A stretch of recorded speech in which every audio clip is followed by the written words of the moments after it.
So let's go ahead and introduce and bring on Kathleen.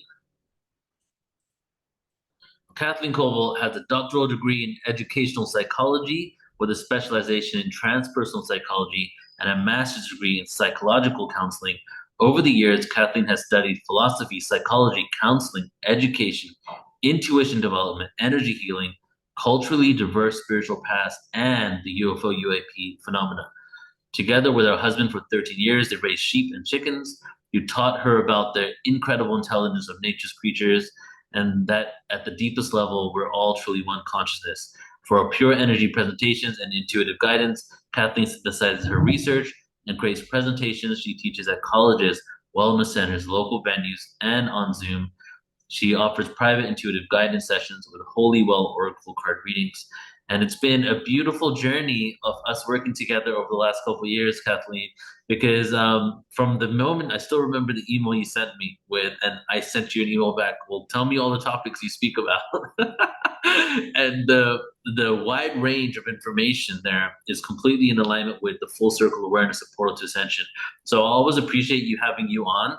And I almost always know that if there's ever an event happening that you could fill in, because you just have such a wide array of information and awareness, and you bring it all together. So I'm excited for you to be here, Kathleen. Thank you for joining the program. Thank you, Neil. Really appreciate it. And I love that Michael was talking about the giants Hmm. because I'm going to be talking about the Oh, giants. nice. Okay, let's do it. Okay. Beautiful. So you have a PowerPoint? I do. And that is ready to go. Here we go. Alrighty. So yes, we are talking about today the Watchers. And when I was younger and much time ago, and I was starting to get into all these really interesting topics, I remember hearing about the Watchers and the Nephilim and the giants that Michael was talking about. But it was kind of scary for me. So it's only fairly recently that I started to do some research on it, and that's what I'm going to be sharing with you today. So, who are these mysterious beings who some say have been interacting with humanity since humanity's beginning? In this presentation, I will begin with the mention of the Watchers in Brent Landau's translation of Revelation of the Magi, a book that I really love. Then we will examine the passages in the Bible that make reference to the Watchers. We will compare the biblical passages to those found in the apocryphal Book of Enoch, which refer to both good and bad Watchers. And we will quickly look at a very different interpretation of the Watchers by researcher and author William Henry. Then we will look at more recent writings about these great beings from the book The Watchers by Raymond E. Fowler, who investigated the many and complex experiences of Betty, Andreas, and Luca. And we will end our discussion with some recent statements made by Chris Bledsoe in a Coast to Coast AM interview. So I'm starting off with this book, Revelation of the Magi, which, by the way, I'm going to present some information from this text in an upcoming Portal to Ascension conference. But I love this book, and this is what really propelled me to study the Watchers, because they're mentioned in this text. And this text is, to me, really important. What is it? Well, it declares itself to be the personal testimony of the actual biblical magi, and it's about their actual, so they say, experiences with the coming of Christ. For his doctoral dissertation at Harvard University, Brett Landau translated this text, Revelation of the Magi, into English for the very first time. This full text had been preserved in a single 8th century manuscript that was written in the original language of Syriac and housed in the Vatican Library. So Brett Landau was trying to figure out what he was going to do for his dissertation. He realized that there was a lot of wonderful art and pieces in Italy about the Magi when he went there. He was inspired. And then he found that this text had never been translated into English, but was still housed within the Vatican Library. And so that's what he did. It's a fantastical tale, but I think it could very well be true. In this text, the Magi themselves claim to be the descendants of Adam's third son, Seth. Well, here's a nice genealogy of Adam and Eve and their descendants. We all probably know the tale of Cain and Abel, and so Cain kills his brother Abel, which is why he doesn't have any descendants. But Seth supposedly is the third child. And Seth is a holy man. And so his lineage is very special in the history of humanity. As we go down Seth's lineage, we get to Enoch, who we're going to be talking about in just a little bit. And then we come back down to Noah.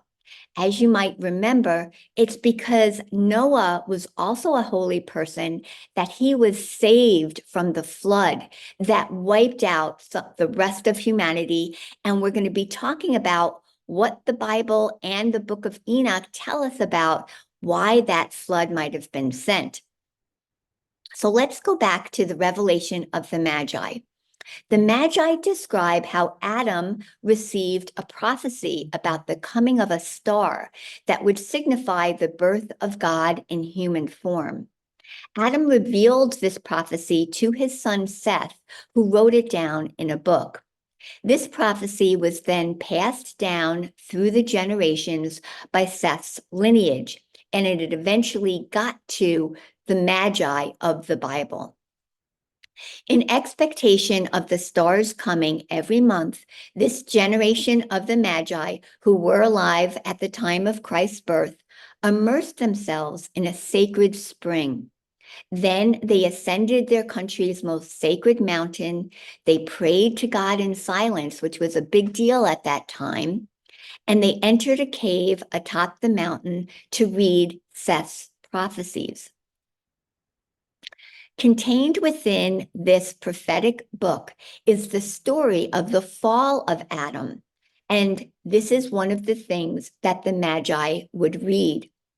Adam described how he and Eve transgressed against God's commandment and were driven out of Eden. Adam went on to say that he did not understand my love among the holy watchers. So I saw this and I said, what did Adam mean by this? He's being driven out of Eden, of paradise. And he says, I did not understand my love among the holy watchers. Well, who are the watchers? And so when I saw that this term watchers was in this wonderful text that I just love, I said, I really have to do some work on this and figure out who these guys are. Later in Revelation of the Magi, a being who I call a star child arrives and manifests to the Magi in many forms, including as the celebrated star of Bethlehem, who leads them to Bethlehem, and also as a small luminous being who converses and instructs the Magi.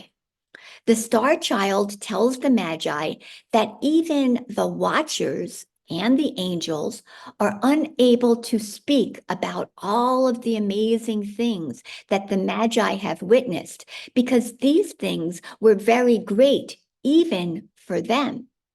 So this small luminous being appears to the Magi and is able to transform back into this orb of light, or the star that leads them to Bethlehem.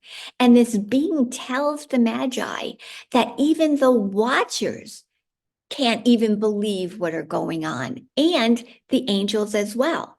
So again, who are these watchers that seem to have some sort of elevated status like angels?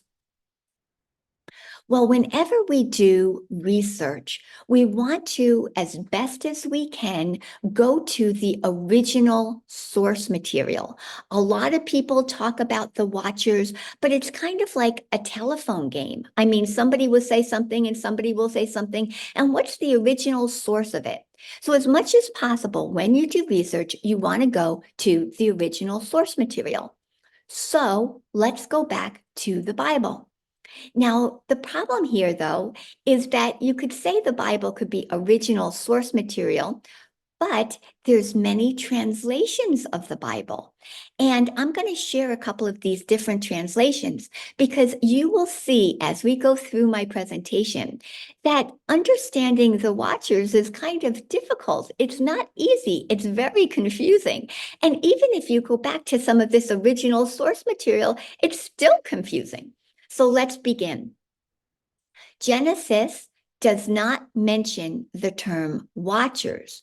However, many researchers do link what's in Genesis with the apocryphal book of Enoch, because both do tell a similar story about the sons of God, or sometimes called sons of heaven, who came down to earth and had children with the daughters of men.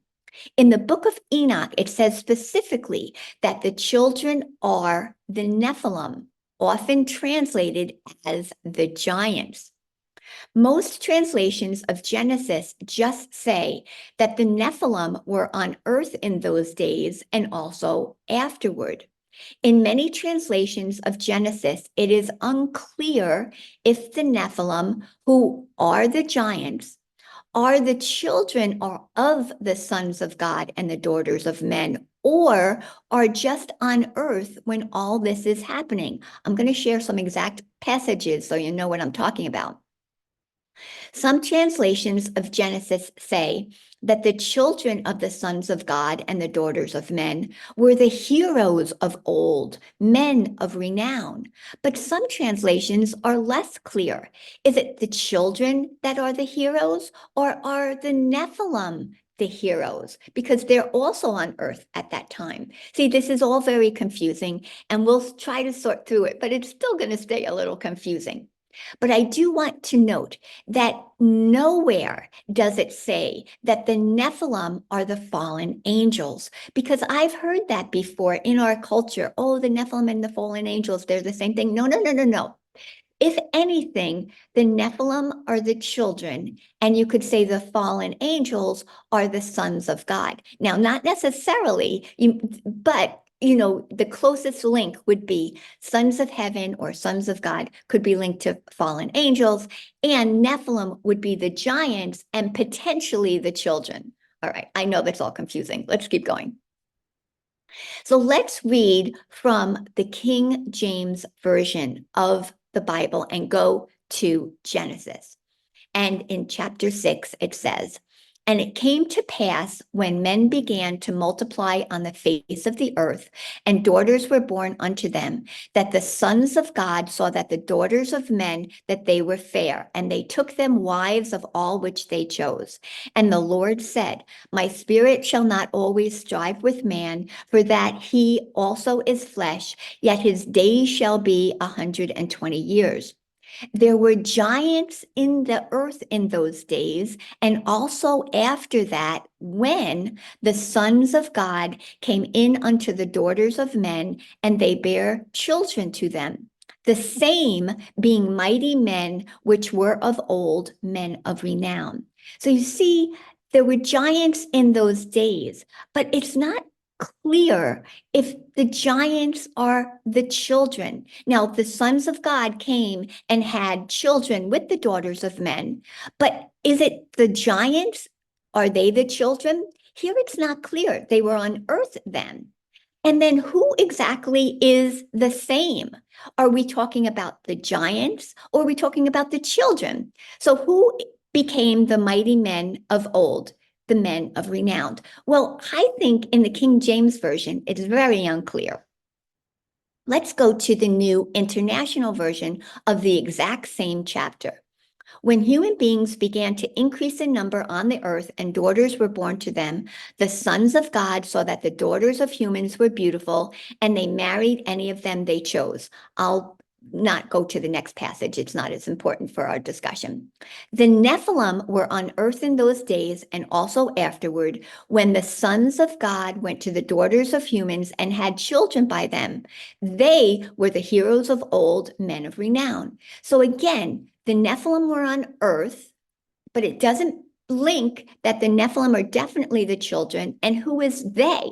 Is they the Nephilim or is they the children? Who were the heroes of old? Unclear. Let's go to the International Standard Version. Now, after the population of human beings had increased throughout the earth and the daughters had been born to them, some divine beings noticed how attractive human women were, so they took wives for themselves from a selection that pleased them. The Nephilim were on earth at that time and also immediately afterward, when those divine beings were having sexual relationships with those human women who gave birth to children for them. And this one says, these children became the heroes and legendary figures of ancient times. So this makes it clear the children were the heroes, but it doesn't make it clear that the Nephilim were the children. Let's go to the New Living Translation. Then the people began to multiply on earth, and the daughters were born to them. The sons of God saw the beautiful woman and took any they wanted as their wives. In those days, and for some time after, giant Nephilites lived on the earth. For whenever the sons of God had intercourse with women, they gave birth to children who became the heroes and famous warriors of ancient times. So I think this is the closest of these translations that link the Nephilites with the children, because it says for whenever. So it makes it seem that the Nephilites or the Nephilim were the children, kind of. It's the closest thing that makes it seem like that. And it does say the children were the heroes. So you can see how confusing this is, okay? So let's go on to the next. The Watchers are mentioned in the book of Daniel. Now remember, Watchers are not mentioned in the Genesis in the Bible, okay? But that story in Genesis is very similar to the book of Enoch's tale, which I'm going to share with you in a minute. So we're back to the Bible and we're looking at the book of Daniel, where there's 3 references to a watcher. So what happens is, in this book of Daniel, King Nebuchadnezzar describes a dream or a vision he had in which he saw a watcher come down from heaven and foretell what will happen to him in the future. And so it says, I saw in the visions of my head upon my bed, and behold, a watcher and a holy one came down from heaven. Now, is a watcher a holy one? Are you describing the same being, or are 2 beings coming down, one a watcher and also a holy one? It's a little unclear. This matter is by decree of the watchers and the demand by the word of the holy ones. It kind of makes it seem like there's 2. There's watchers and there's holy ones. Okay, so King Nebuchadnezzar is troubled by this experience and calls upon Daniel to interpret the meaning of his dream vision. Daniel describes a punishment that will come to the king.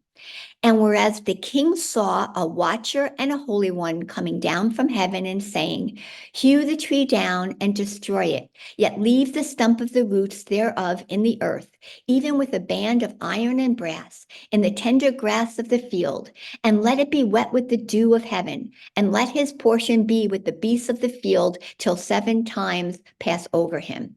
So King Nebuchadnezzar ultimately suffers the fate that was foretold to him, and he's driven from his kingdom to live with the beasts of the field and eat grass as oxen. After some time, he finally lifts his eyes to heaven and blesses and praises the Most High. King Nebuchadnezzar's kingdom is then restored to him. So in this whole story, the king has this watcher come down from heaven and tell him a prophecy of what's going to happen to him. The watcher, it seems, is also accompanied by a holy one.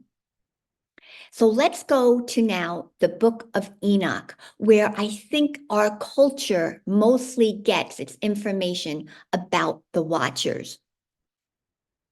The watchers are mentioned in the apocryphal book of Enoch, which is an ancient Hebrew text ascribed to by tradition to Enoch, the great grandfather of Noah.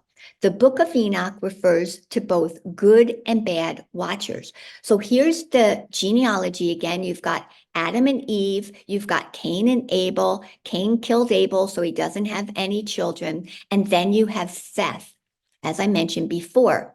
Seth is the one who is very important in revelation of the Magi because he takes Adam's prophecies and writes them in a book and passes them down to the eventual Magi. Well, as you see, coming down Seth's lineage, here we've got Enoch. Now, there's also an Enoch over here, but they're cousins, and this is the Enoch that we're concerned with.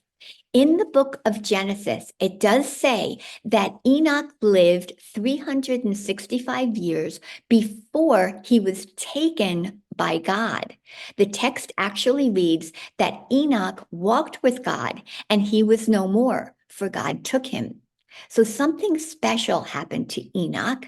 I talk about some of what that could be, and when I talk about bodies of light and things like that, but I won't be talking about that here. But the point is, Enoch was very special. Now, living 365 years, that's kind of normal at this time period. A lot of these people are living 700 years. So it's not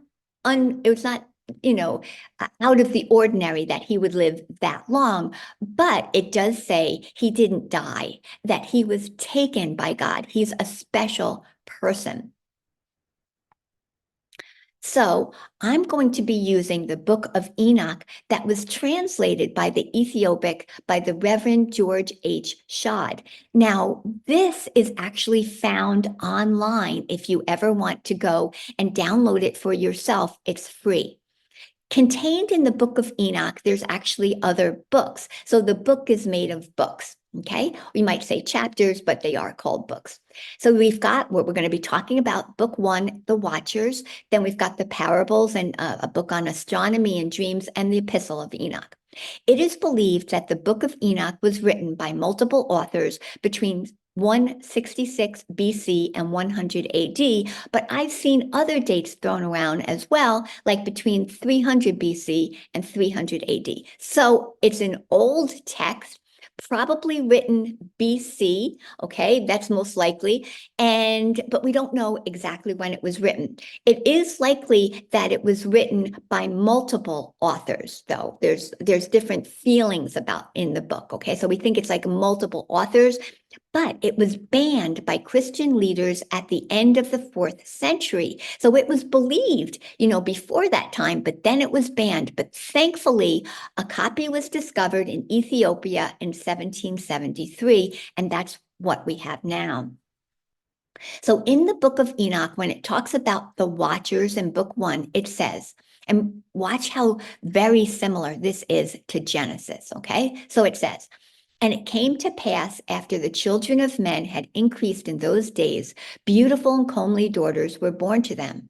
And the angels, the sons of heaven, saw and lusted after them and said one to another, behold, we will choose for ourselves wives among the children of men and will beget for ourselves children. And Samjazi, I'm not very good with pronunciation, so forgive me here.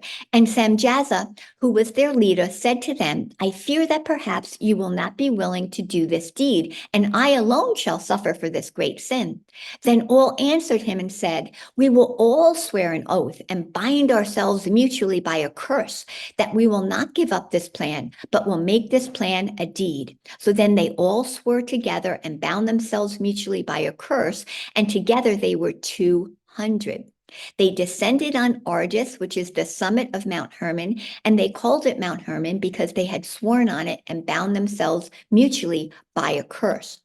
And they took unto themselves wives, and each chose for himself one, and they began to go into them and mix with them and taught them charms and conjurations and made them acquainted with the cutting of roots and woods.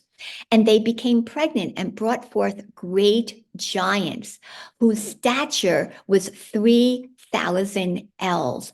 And so this is where you have the idea that the children were the giants, because it specifically says this in the book of Enoch.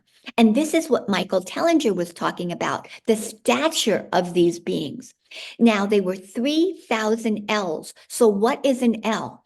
Well, it's a Northwestern European unit of measurement originally understood as a cubit, which is the combined length of the forearm and extended hand. The word literally means arm and survives in the form of the modern English word elbow. So elbow. So it goes from your fingertips up to your elbow. But depending on the time period and location, this length varied from around 18 inches to 45 inches. And if you do the math on this, these giants could have been 4,500 feet up to 11,250 feet. This, like Michael Tellinger was saying, this could be about a mile tall, which is crazy. How do you understand that? But if he's finding some evidence of that, that is way cool. Okay, then it goes on to say, these giants, though, they devoured all the acquisitions of mankind till men were unable to sustain themselves. And the giants turned against mankind in order to devour them. And they began to sin against the birds and the beasts and against the creeping things and the fish, and devoured their flesh among themselves and drank the blood thereof. Then the earth complained of all of this terribleness.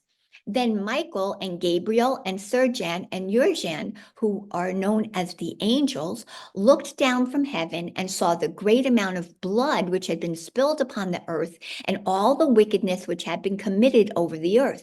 And they said to one another, the emptied earth re-echoes the sound of their mankind's cries up to the gates of heaven. And now to you, O ye holy ones of heaven, cry the souls of men, saying, secure us judgment before the Most High. And they spoke to their Lord, to the King, what shall we therefore do in regard to this? Then the Most High, the great and holy one, spoke and sent Arjarachajacha, excuse me, to the son of Lamech and said to him, now the son of Lamech is Noah, which is Enoch's great grandson. So they said, go to the son of Lamech, which is Noah, tell him in my name, hide thyself, and reveal to him the end which is to come. For the whole earth will be destroyed, and the water of the deluge is about to come over the whole earth, and what is upon it will be destroyed. And now instruct him that he may escape, and his seed remain on the whole earth. So this is the story of why the flood happened, that these sons of God came down, mated with the daughters of men, and had these giants, these Nephilim. And then the earth cried out, humankind cried out, and God said to these holy angels, tell Noah that this flood's coming and protect himself so that him and his generations will survive. And now the giants who have been begotten from body and flesh will be called evil spirits on the earth, and their dwelling place will be upon the earth. And these evil spirits proceed from their bodies because they are created from above, their beginning and first basis being from the holy watchers. They will be evil spirits upon the earth and will be called evil spirits. And the spirits of the giants who cast themselves upon the clouds will be destroyed and fall and will battle and cause destruction on the earth and do evil, and they will take no kind of food, nor will they become thirsty, and they will be invisible. So now we have another element added to the story. So the flood is sent to destroy these giants, okay? But their spirits remain, and they are evil spirits. So this is very confusing because in Numbers in the Bible, when Moses sends men to explore the land of Canaan, they come back and report that they saw the Nephilim and they were of great size. And yet in the book of Enoch, when God sends the great flood to destroy all the Nephilim, supposedly they're all destroyed physically, although it seems as if their spirits still remain as evil spirits upon the earth. But when the Numbers tells us that these people saw some of the Nephilim, does that say that some of the Nephilim or the giants actually do remain upon the earth? Well, here is the passage then in Numbers. The Lord said to Moses, send some men to explore the land of Canaan, which I am giving to the Israelites. They came back to Moses and Aaron and the whole Israelite community. There they reported to them and to the whole assembly and showed them the fruit of the land.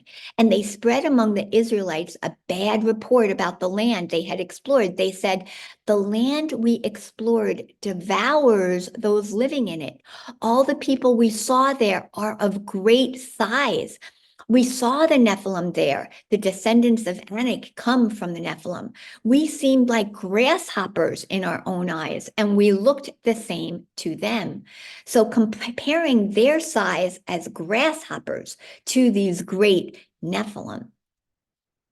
Now, that all sounds kind of scary, and these guys sound like bad actors, and it sounds like, oh my gosh, there's evil spirits upon the earth, and this is all kind of scary.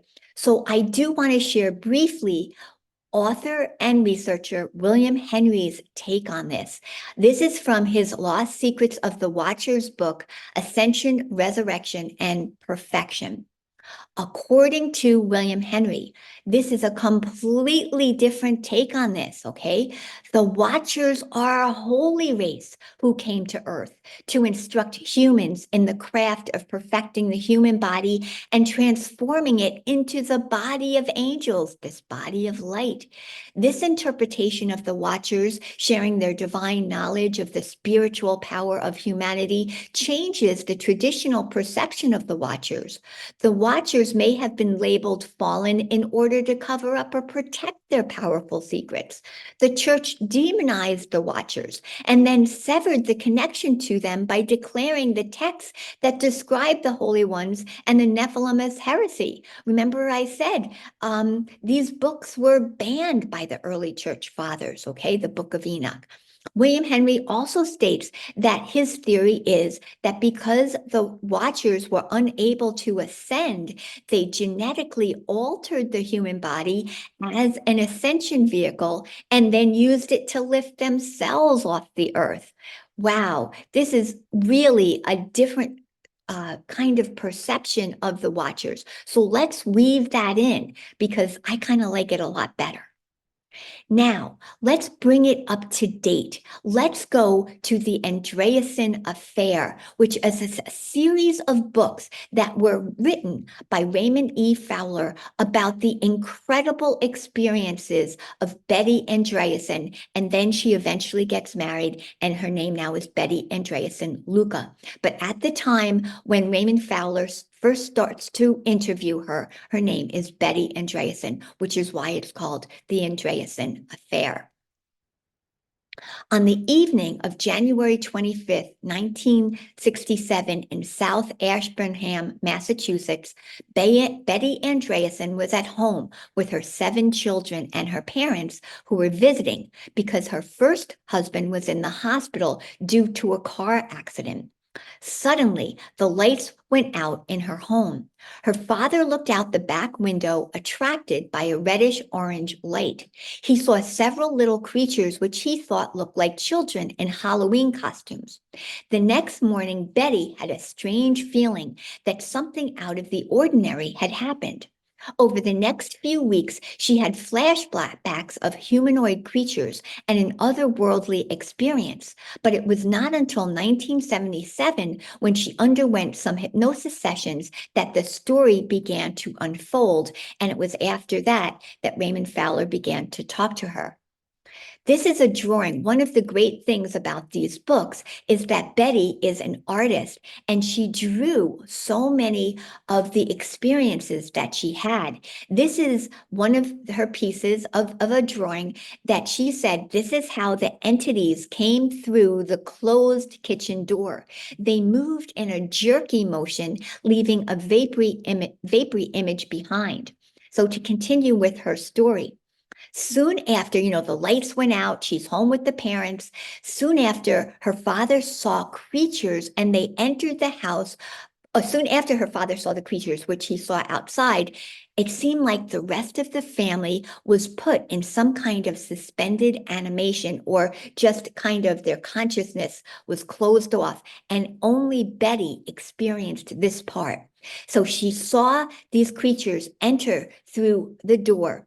All of the family, like I said, was placed in this kind of suspended animation. Betty wondered, how did they ever do that? How did they get in like that? And so her mind's frantically seeking some kind of logical explanation. Then her strong Christian beliefs came up and helped provide a rationale to her. She said, I'm thinking they must be angels because Jesus was able to walk through doors and walls and walk on water.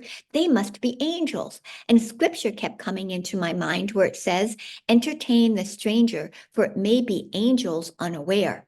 The beings communicated with Betty telepathically and took her with them out through the closed door and floated her up into a disc-shaped craft. So here are some of the other books that Raymond Fowler eventually wrote, detailing all these experiences. So right now we're going to head over to The Watchers. So in the book, The Watchers, The Secret Design Between UFO Abductions, Raymond Fowler continues, Betty had a lot of experience. I mean, a lot of experiences. But I'm just going to tell you this piece that is related now specifically to the Watchers. So this is from a hypnotic regression session that Betty's newest husband, then Bob Luca, in 1973 did on Betty. And so Betty recalls being in a craft with the beings who had been abducting her since she was young. Betty asked one of the beings who they are, and they told Betty they are the Watchers. They love mankind. They love the planet Earth, and they've been caring for it and man since man's beginning. They said that man is destroying much of nature. As time goes by, mankind will become sterile. They will not be able to reproduce because of the pollution of the lands and the waters and the air, and because of the bacteria and the terrible things that are on Earth. The Watchers said that they are the caretakers. That is why they have been taking the form from man for hundreds and hundreds of years. They have collected the seed of man, male and female. They have been collecting every species and every gender of plant for hundreds of years. The Watcher being also said that they're preparing something good for mankind. Many people have locked within their minds secrets, and they will be revealed when the time is right. They're going to come to Earth. They have technology man can use, but it's through the spirit. But men will not search out that portion because man is not just made of flesh and blood. Betty Andreas and Luca later said that the beings she met are able to transform their bodies into balls of energy and back again. So Betty said that these beings that she met were called the Watchers. Now, these in this image you see here are not these tall beings, the tall white beings. Betty called those beings the elders. Okay, so as far as I can tell, the beings that call themselves the Watchers would be similar to this guy right here in this blue uniform.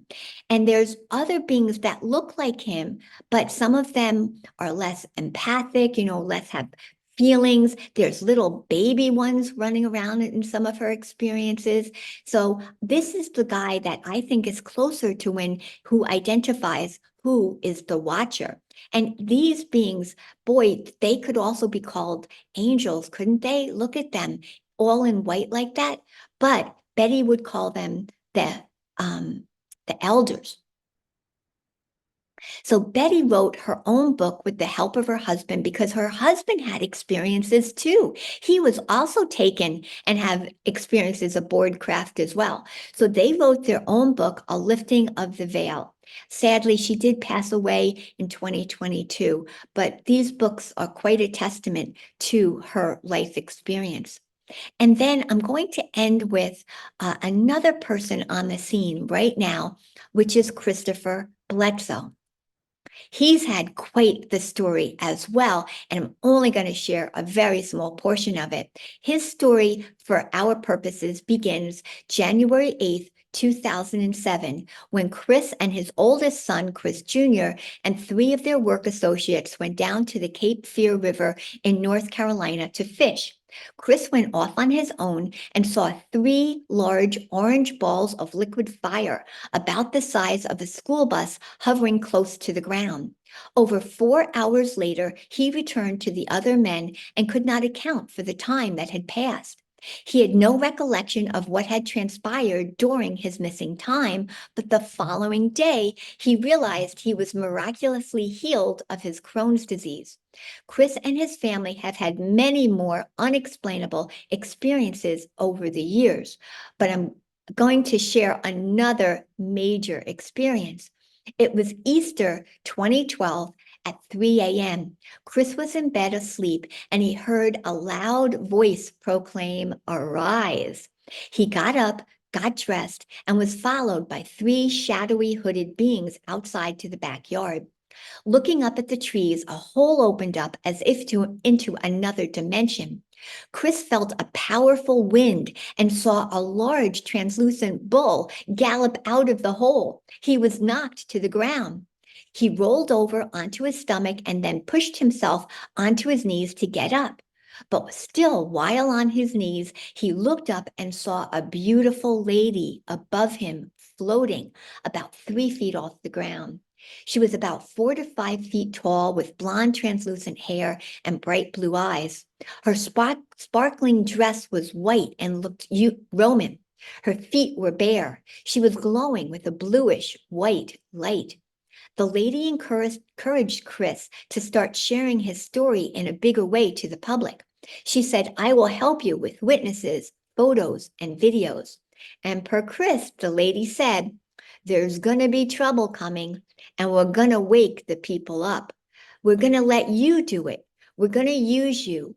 We want you to introduce us to the world." Now, this image here, the lady, is by the artist Doug Ald, and Chris has said this captures the essence of this beautiful lady that appeared to him on multiple occasions, actually, but the face is a little different, but this captures the essence of it. So it was coast to coast just at the beginning of this year, March 2023, when Chris was being interviewed by George Knapp. And they were talking about these beings that Chris has been in contact with ever since this initial experience that I shared with you down by the Cape Fear River. And George Knapp asked him, "So what's the bottom line?" And Chris said, "The bottom line is, I think they live here. They probably made us or had a part in it. And I think they watch over us. But I also believe that where there's good, there's bad. So you have to be very careful. But I really think they probably created us and they live above us." Well, holy moly, just this year, this fascinating story of Chris Bledsoe, and Chris is saying that he thinks they've been with us, they've had a part in who we are, they watch over us. This sounds like some of the biblical watchers to me. So Chris has written his full story in his newest book, UFO of God. And so here are my references to what I've talked about in my presentation today. And here's my contact information if you want to get in touch with me. I teach classes on this, but like I said, I'm going to be doing a Portal to Ascension conference in February, and I'll be sharing some of that revelation of the Magi with you, which is fascinating. But I want us to consider this. there does seem to be beings who are present, have been with us since biblical times, who are here with us now, that seem to care about us, watch us, and then how else are they interacting with us? Oh my goodness, in so many ways, let's be open to exploring this. They are showing us a reality that is so far more wondrous than the current reality teaches us. And let's be open, and I think everybody here is, to exploring. And I don't know, who are these guys? Maybe we want to get to know them. So that's what I have for today. I will stop sharing and take it back to you, Neil.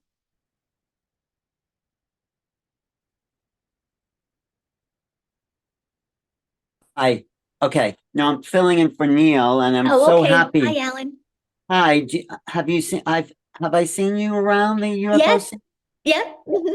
Yes. You know my book, right? Which Oh, is yes. What do okay. you think, Alan? You're the perfect person to talk about this. What do I think about it? Well, I think, the question I have for you is the relationship between the religious experiences and the ETs. I know I'm so happy you mentioned Betty Andreas, and people have forgotten that case, and that's such an important case. It's probably in a way more important than the Betty and Barney Hill case because he wrote 3 books about her, right? I mean, It's five. five about Five the books. And Andreasen. then Betty wrote one. Yeah. Did you ever meet Betty? No, I never did meet her. No.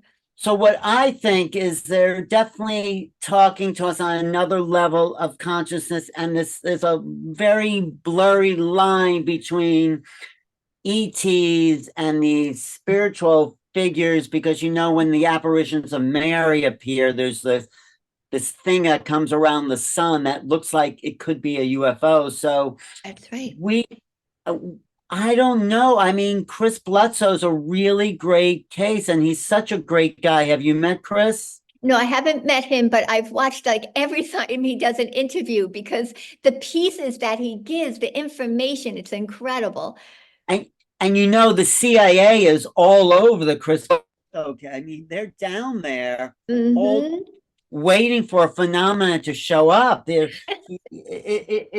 He is the major guy, and Grant Cameron's been down there. Grant Cameron had some weird things happen to him. So what I think is that we are just really opening up to this bigger reality, and we have to get away from calling it a religious thing and look at it kind of objectively without the dogmas of religion. And yes, I believe there was a lady that appeared Really? to Chris Bledsoe, but also to the children of Fatima, to Lourdes, France. So there's this, I wouldn't call it there's a super consciousness phenomenon that includes ETs, but that's why it's so important that the government comes out with the truth because, they're hiding so much of this because there's a kind of very heavy Christian component within the Pentagon that says, no, we don't want to worship demons and all that. And so we need objective,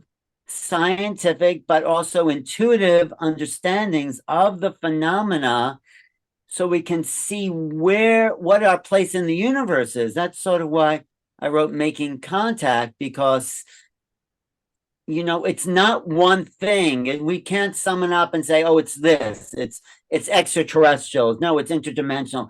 It's all of it and probably none of it. I completely agree. And what I do, Alan, is I like to synthesize like all the research I've done. So in the Hermetic tradition, it teaches that there is a physical layer, a mental layer, and a spiritual layer, but they all meld into each other. It's all a matter of vibration, degree of Yeah. vibration. It's really all one thing. It's all consciousness. But at the different levels, they act a little bit differently. And then within the physical layer, there's sub layers to that, and the mental and the spiritual as well. So we're only familiar with like solids, liquids, gas, and we're just getting into plasma now. But Yeah. what the Hermetic teaching is telling us is that there's many more levels of reality. And then there's the theosophical teaching that we have a physical body, an etheric body, an astral body, a mental body, and a causal body, and we're part of the bigger body of God. So like there's other traditions that let us know that reality is far more than the physical. And by the way, the Hermeticists teach there are beings on each of these levels. So Yes. we're just now, because our veil is thinning, because we're raising our vibe, we're able to perceive these realms where these beings live and always live. And we're just now being able to communicate with them. You're so right, Kathleen. It's exactly what I feel. We're like children saying, what? There's other things out there.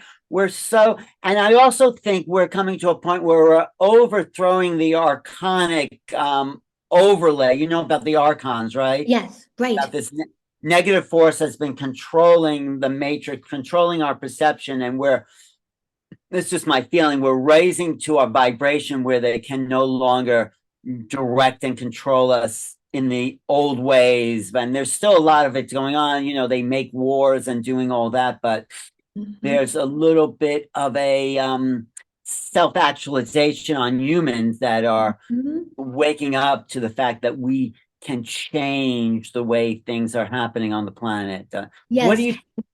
Yeah, go ahead. And being open to that, being open to exploring this helps our vibe go up because we're open, we're exploring, we have that childlike wonder. And so that's literally helping our vibe. And then because we are all connected, those of us are helping the rest. It'll be easier for them because we're adding to that. Rupert Sheldrake would call it a morphic field, you know? So we're adding to that field to make it easier for everybody else.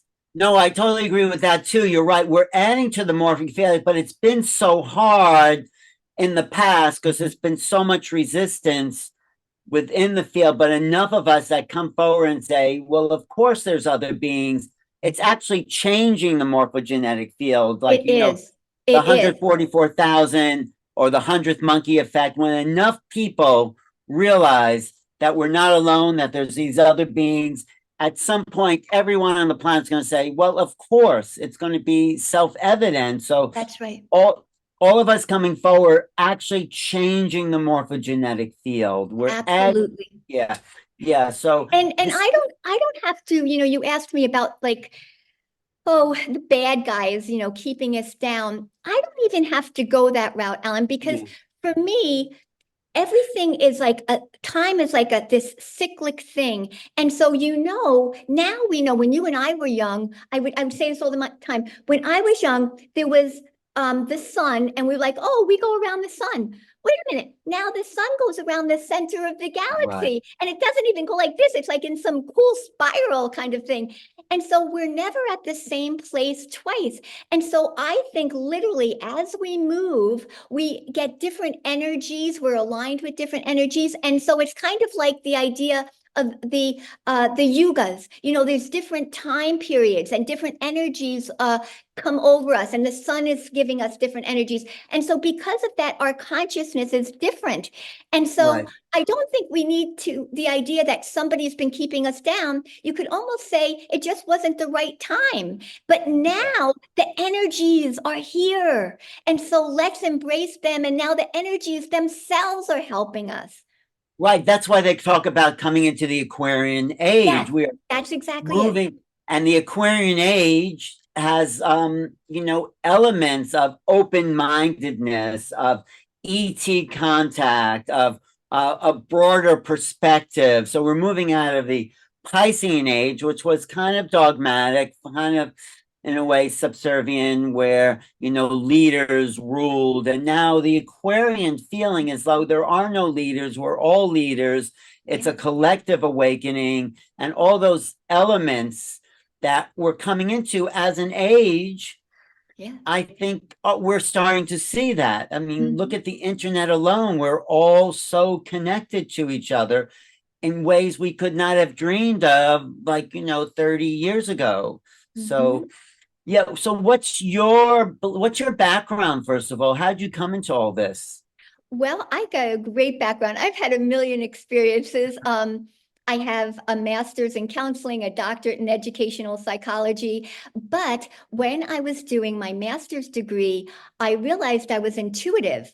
And Mm, so I was meeting with people and I knew things about them from when they were young that related to what they were doing now. So I realized like my world, it was really great for me because I realized from personal experience that there was something going on that science didn't tell me about. And so I started exploring all these different kinds of metaphysical concepts and spiritual to understand my own experience.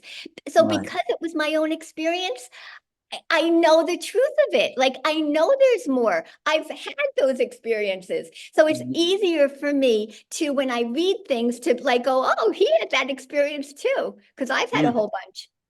Well, you know what I also get about you is that you're so upbeat and so positive, and you're so encouraging about a really great future that's ahead of us as we expand as human beings, as a planetary civilization. It's nice just to talk with you and Thank you. feel that. Where are you located? I'm out in Pennsylvania and we're Oh, looking to move to New Jersey now. I move around a lot, but yeah, so I'm well, out there. Pennsylvania's a kind of UFO hotspot. There's parts of it. Well, I used to live, Alan, in the Hudson Valley of New York, and Yeah, that's how I got open to the UFO phenomena because I met all the people who had real experiences like in the up in Pine Hudson Bush, Valley. right? Pine Mhm. Bush is the major That's where center. I lived, literally, I lived, Alan, on the mountain that Whitley Strieber lived in when he had his experience. I lived like on the Um, other side of the mountain from where he was, not during the same time period, many right. years later. But so What I was immersed in that energy. There's a Hudson Valley sightings book on UFOs that Mm-hmm. who was the Mm-hmm. guy who did that? I had met him once. Phil Imbrogno. Yeah, Phil Imbrogno. Yes, yes. Is he still around, Phil Imbrogno?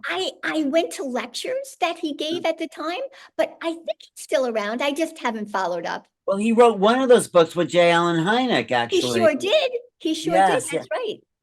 And the Hudson Valley has been known for mysterious happenings back to the Native Americans. Mhm. If you ever Well, go, there's a ridge that's called the Shawangunk Ridge, and it's mm, made of a quartz conglomerate. And people from the world over come and do rock climbing there because oh it's yeah, so the hard. Gunks. But it glows. It's beautiful, the quartz in it. And so maybe it's the terrain that's part of the issue there too. I think it also is, and it sort of happens, I think, in the Nile too, is that the Hudson River is an estuary, it's tide, Yes. so there's salt water merging with the fresh water in Oh, the good point. Hudson, and that creates a sort of vibrational field with the salt and the And you know yeah. what else on the Hudson River? Well, There's a nuclear power plant. oh, Indian Point, yes. Exactly. Mm. Exactly. Well, it's real. I'm so happy you brought up this history. People have forgotten the amazing history and Raymond Fowler, what a great, I mean, do you know that he got shut down by his family because he I was know he's written his own books about his own experience. hmm. But I think And his family was heavy Christian and they didn't want him to continue writing about ETs. But Mhm. the Allagash book is really a great book. The Allagash Four story, where these four young artists are abducted in the northern part of Maine, Oh, and they yeah. Yeah. completely change their art after being abducted. It's so interesting. They're still around. They were twins, Jack and Jim Weiner. They're still talking about this stuff. And Wow. what did Wayman Fowler write about his own work? You're saying he had his Yes, own. I'm trying. I am so sorry. The name of his book is escaping me, but he wrote more of a biographical uh book as well. And the name's escaping me right now. Well, thanks so much for this is so important, this research, especially the Andreas and stuff. Do you think she got a little confused, Betty, mixing her religious background with the actual phenomena of the ET showing up? It's everything. One of the things we really have to do, Ellen, is teach people about the nature of perception. What is perception? How do we perceive? It's all complicated, you know? So first of all, there's vibrations out there. They're coming in here. We're interpreting everything as an interpretation. And so it's interpreted in many different ways based on our background, based on the culture. So it's all interpretation. And so Right. that's why we have to be very open to this. I don't think we can label it. You know, Whitley Strieber would say this, don't label it, like don't call it alien, don't call it spiritual. Let's just call it like interesting. No, I agree. You're so right. And Whitley's one of the heroes in this field because he's had probably more lucid experience. What I make the point of in my book is you have to practice lucid awareness because, and I talked to Tim Tactical about this, when these beings come into your sphere, their vibration is so different. A lot of people just go unconscious. So you have to practice being conscious in altered states. I don't mean drugs. I mean altered states of your own inner perception. And then we're on a more even playing field with these other beings. That's a great point. And how I explain that is think of the different type of state of consciousness you're in when you dream.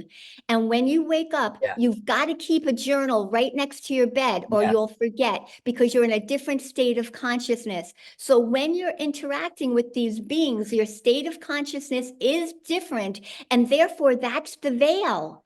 It's the veil because it's a different state of consciousness. So yes, it does take practice to take your consciousness and be able to remember. That's why shamans were so important, you know, be able to take your consciousness and bring it back down to this consciousness.